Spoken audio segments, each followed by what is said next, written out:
මලවුන් පිසාචයන් එක්ක ගෙවන දවස. ඔබ මේ දවස ගැන දන්නවද? ඊට අපි කියන්නේ හැලෝවීන් කියලා. හැබැයි මේක අද තියෙන භයානක විනෝදයක් විතරක්ම නෙමෙයි. මේක අවුරුදු 2000කට වඩා පරණ කතාවක්. මේක පටන් ගන්නේ පුරාණ සෙල්ටික් ජනතාවගේ සැම්හයින් කියන උත්සවයෙන්. සෙල්ටික් වරු ජීවත් වුණේ අද අපි දකින අයර්ලාන්තය එක්සත් රාජධානිය වගේ ප්‍රදේශවල.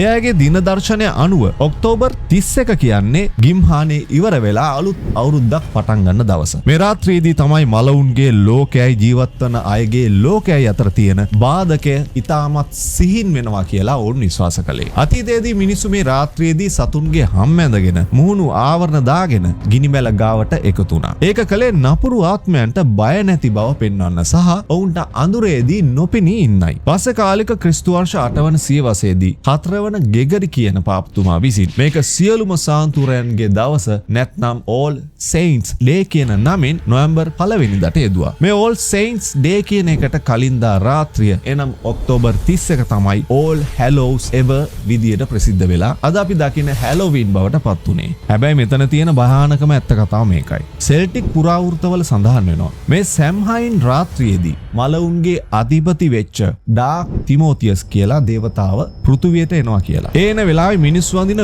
විකාර ඇඳුම් සහ මුහුණු ආවරණ හරියටම පේන්නේ ඩාක් තිමෝතියස්ගේ හමුදාවේ ඉන්න නපුරු ආත්මයන් වගේලු. ඒ නිසා ඔහු කිසිම හානියක් නොකර මේ වෙස්ගත් අයට තමන්ගේ හමුදාවේ කොටසක් කියලා හිතලා පහසුවෙන් අසලින් ගමන් කරනවා කියලායි ඔවුන්ගේ පුරාණ අනාවැකිවල සඳහන් වෙන්නේ. අදටත් ඇත්තටම මිනිස්සු මේ විදිහට වෙස්මාරු කරගෙන ඉන්නේ නපුරු ආත්මයන්ගෙන් ආරක්ෂා වෙන්නද? නැත්නම් ඔවුන්ට රැවටෙන්නට ඉඩ දෙන්නද? මේ කතාව ගැන ඔබ මොකද හිතන්නේ? ඒ පුරාණ අනාවැකිය ඇත්තක් වෙන්න පුළුවන්ද? නැත්නම් ඒක ගොතපු කතාවක් වෙන්න පුළුවන්ද?